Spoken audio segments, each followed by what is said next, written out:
So some of the biggest struggles that women with PCOS have is losing weight. Not only just losing weight, but the terrible cravings that most women with PCOS have. Hey guys, this is Dr. Don, and today I want to talk to you and give you some tips about losing weight and why it is that no matter what you do, it seems like you cannot lose weight. So first, what is PCOS? So polycystic ovarian syndrome is a group of symptoms, and it's a little bit different with every female that has PCOS. But cysts typically will develop in the ovary, and that over time can cause the inability to ovulate, which in many cases will lead to infertility. Now, because of the hormone imbalances that are associated with this condition, a lot of women develop things like acne, a lot of body hair, especially on the face and on the chest and the back. They start to develop a male balding pattern, right? And because of what the hormone imbalances do to the uterine walls, the thickening of that uterine wall, a lot of women are having symptoms with their cycles. Either they're skipping a cycle completely, they're very irregular, they're very painful, there's very heavy bleeding when you do have cycles. Again, it's a little bit different with everybody. But what I want to talk about in this video is why is it that you cannot lose weight? See, there's always a reason why you can't lose weight. Most people that have come to me over the years, they've already improved their diet, they're already doing some exercising, but no matter what they do, the weight just won't come off. So what is going on? Why can't I lose weight? So in order to understand why you're not losing weight, we need to know a little bit more about this condition and what's truly causing these symptoms. See, the conventional approach really doesn't dive deeper into your physiology to find out why you have PCOS in the first place. What their approach is to treat the symptoms of the condition. And so if you have acne, they're going to treat the acne, the body hair, there's some things to help you with that. Irregular cycles, a lot of times they'll try things like birth control. But at the end of the day, my biggest pet peeve with the treatment of this condition is it's just symptom suppressing medications. And so they're truly not testing you properly to find out where the hormone imbalance is and what truly is causing the PCOS. They just want to focus more on getting you initial relief and getting you through the day, which, listen, I'm all about that, but doesn't everybody want a long-term fix? Doesn't everybody want to know why I'm not losing weight? So there's two main factors when it comes to weight loss with women with PCOS. The first one, insulin resistance. Most women, and the statistics are 45 to 80%, and a lot more 5-7 years ago, there was a lot more women with PCOS that were obese than today, because there's other factors in today's world that's causing these hormone imbalances as well. But insulin resistance, which is what leads to diabetes, specifically type 2 diabetes, insulin is the hormone that is secreted by the pancreas, and that helps your body get the sugar out of your blood and into your cells where the sugar belongs. And so women that are developing insulin resistance, what happens is you become more testosterone dominant.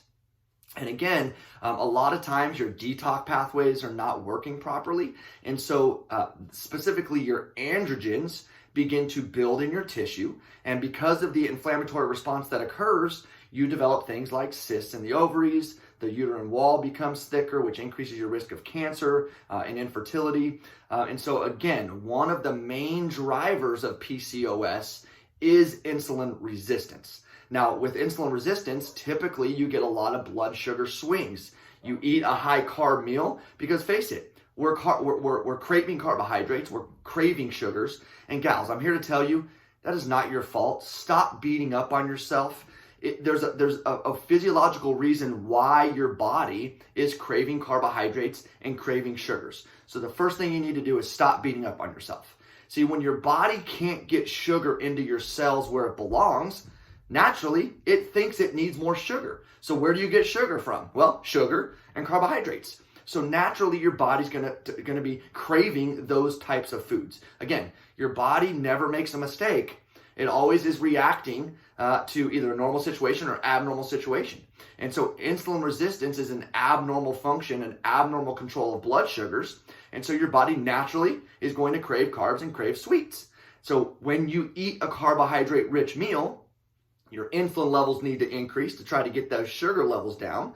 And then you get a sugar low, so you get good energy, and then you get low energy, so you feel like you need to eat more sugar, or you're going to crave more sugar. So you get into what's called a blood sugar roller coaster, right?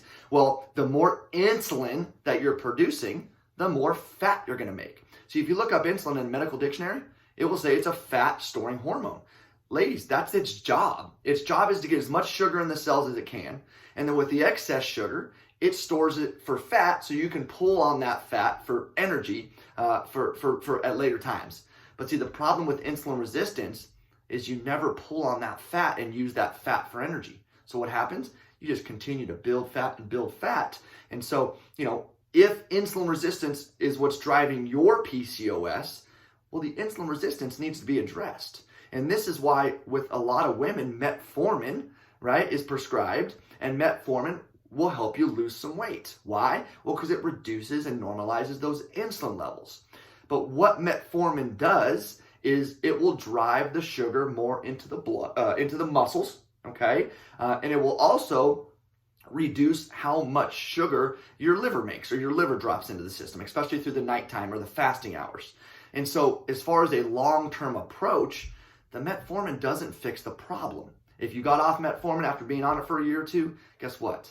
The weight's going to come back, the symptoms are going to come back because the problem, the insulin resistance or the hormone imbalances, the testosterone dominance, it just doesn't go away permanently by taking a medication for a period of time, right?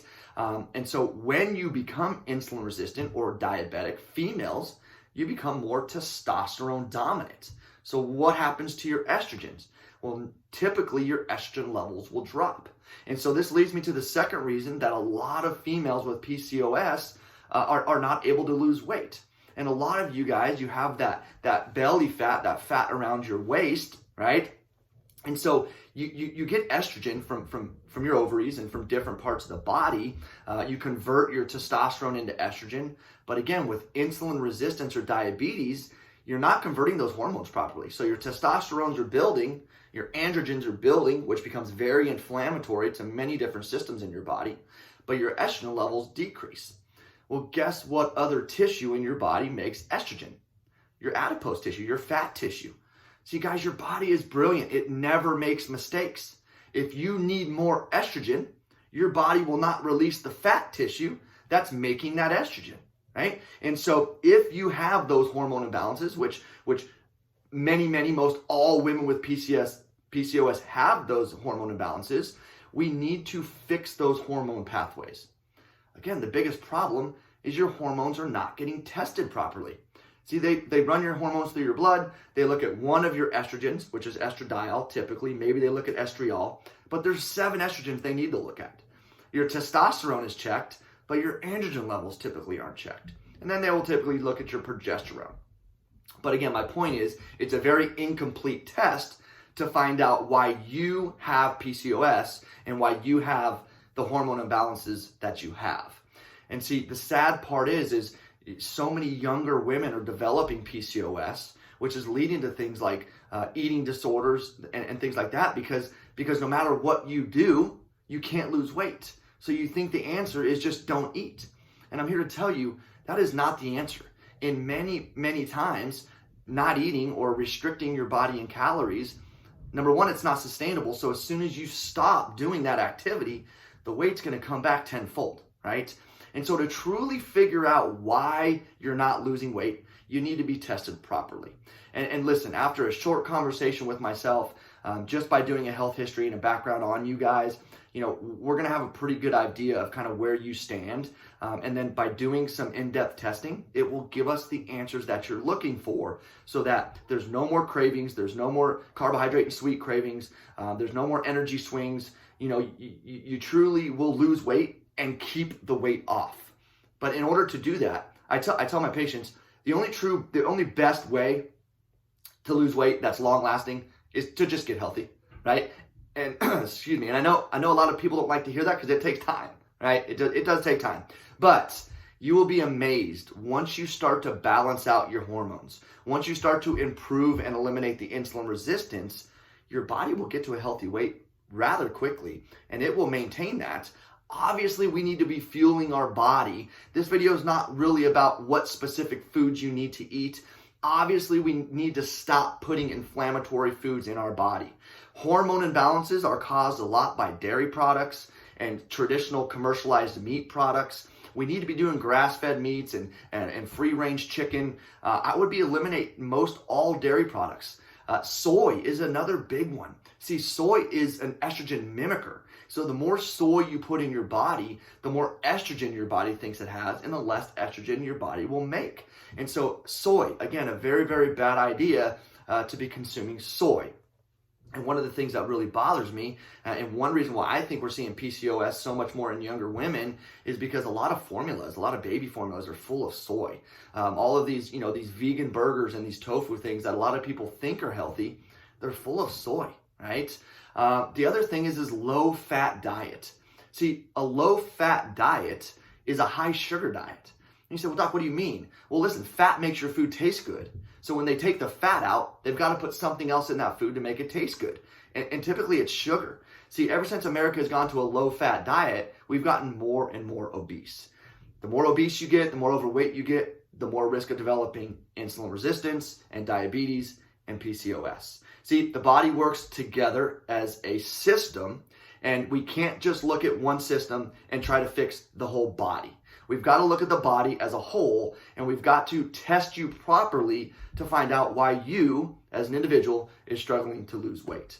So guys, I hope this video helped you. I hope you got something out of this. Please like and share. Go ahead and subscribe to my channel, and we'll be back with you with some more information soon.